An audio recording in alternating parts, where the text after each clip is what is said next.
Dan pemirsa untuk mata informasi terkini setelah penahanan ex-petinggi BKN termasuk Dadan Hindayana oleh Kejaksaan Agung, kita sudah terhubung bersama dengan jurnalis Berita 1 Aulia Rahman dan juru kamera Koel Joseph langsung dari Kejaksaan Agung Republik Indonesia. Selamat sore, Aul. Bagaimana update terbaru tentang kasus korupsi MBG? Apakah sudah ada peringatan terbaru dari Kejagung dan hingga sore hari ini barang bukti yang sudah dirilis oleh Kejaksaan Agung pasca penahanan ex-kepala MBG dan wakilnya ini apa saja, Aulia?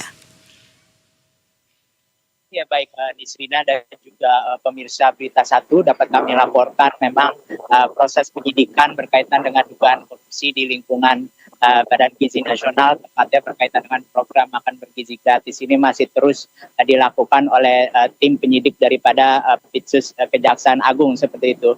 Dan dalam proses penyidikan ini pada prinsipnya dari tim penyidik masih terus fokus untuk memperkuat pembuktian daripada kasus dugaan korupsi dalam tata kelola program MBG di Badan Gizi Nasional pada periode 2025 sampai 2026.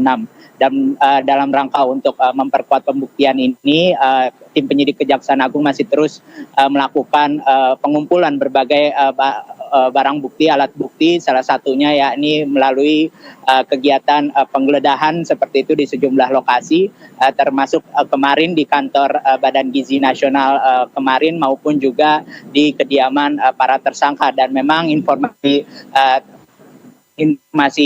lainnya yang kami terima hingga sore hari ini bahwa memang penggeledahan masih ada giat penggeledahan yang dilakukan oleh tim penyidik daripada Pitsus ini masih terus berjalan seperti itu, masih terus dijalankan. Hanya saja memang dari pihak Kejagung ini masih belum merinci seperti itu daerah titik maupun titik-titik mana saja yang digeledah oleh tim penyidik dalam rangka untuk memperkuat pembuktian kasus ini.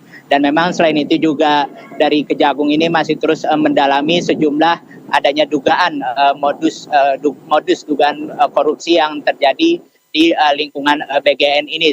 Salah satunya ya ini yang menjadi fokus pendalaman berkaitan dengan adanya dugaan jual beli daripada titik-titik Satuan Pelayanan Pemenuhan Gizi atau SPPG. Dan tentunya pendalaman ini dilakukan untuk kemudian membuktikan benar atau tidaknya dari dugaan tersebut. Kemudian juga pendalaman juga dilakukan terhadap modus lainnya seperti adanya dugaan markup seperti itu pada sejumlah proyek pengadaan di lingkungan Badan Gizi Nasional, khususnya yang berkaitan